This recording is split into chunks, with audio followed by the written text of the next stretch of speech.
Al tikra lichot ela lachot chazak baruch rabotai besorot tovot. On est aujourd'hui le 14 dans le mois de Shvat. Ce soir c'est tout Bishvat. Tout c'est en hébreu le 15 dans le mois de Shvat. C'est une date importante. Déjà dans la Mishnah, dans le traité Rosh Hashanah, c'est amené comme un des 4 nouvelle année pour les arbres. Ce qui veut dire qu'à partir d'aujourd'hui, tout ce qui va, le sang des arbres, hier on m'avait dit que ça s'appelle la sèvre, c'est le nouveau, tous les fruits qui vont sortir à partir de maintenant, c'est les fruits de la nouvelle année, donc ils sont plus liés, les fruits, à l'année d'avant, à partir d'aujourd'hui. Ça c'est selon Beth Hillel dans la Mishnah, malgré que Beth Shammai disait que c'était déjà dans le premier Shvat.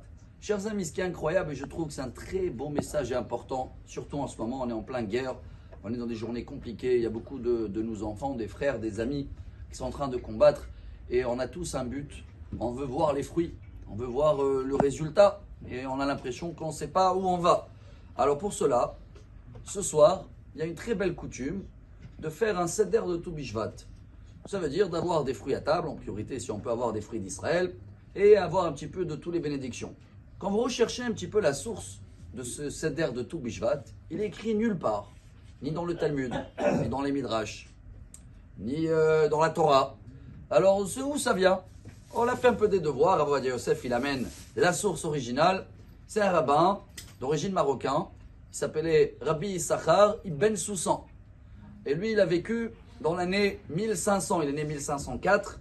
Dans la même période de Shulchan Aruch, Rabbi Yosef Karo. Il y a 500 ans en arrière. Et les deux rabbins, ils sont retrouvés à Tzfat, donc Rabbi Yosef Karo qui a écrit le Shulchan Aruch et qui n'a rien marqué dans le Shulchan Aruch sur cette coutume de manger des fruits ce soir ou demain. Mais ce rabbin-là, qui a écrit un livre, Tikkun Issachar, donc Rabbi Issachar Ibn Soussan, il a écrit comme ça, je trouve ce message formidable. Il dit, comme c'est une journée de joie à partir de ce soir et demain, donc il n'y a pas de supplication Tahanoun, on n'a pas le droit de jeûner, et Ahenu Ashkenazim, Ishmerem Tzuram Vihayem, et nos frères Ashkenaz, que Dieu les protège, ils ont l'habitude de faire une belle table avec des fruits. Donc la première source pour cette belle coutume qu'on va tous faire ce soir, c'est une source Ashkenaz, qui remonte à 500 ans en arrière. Déjà aujourd'hui on a appris la source de pourquoi pas être Ashkenaz quand il faut être Ashkenaz aussi. C'est le message justement d'Ardout, on se retrouve tous autour d'une table et on est en train tous de demander à Dieu que tout ce qu'on va faire dans notre vie, particulier et surtout dans le pays, qu'on va voir des fruits rapidement. On veut voir des bons résultats.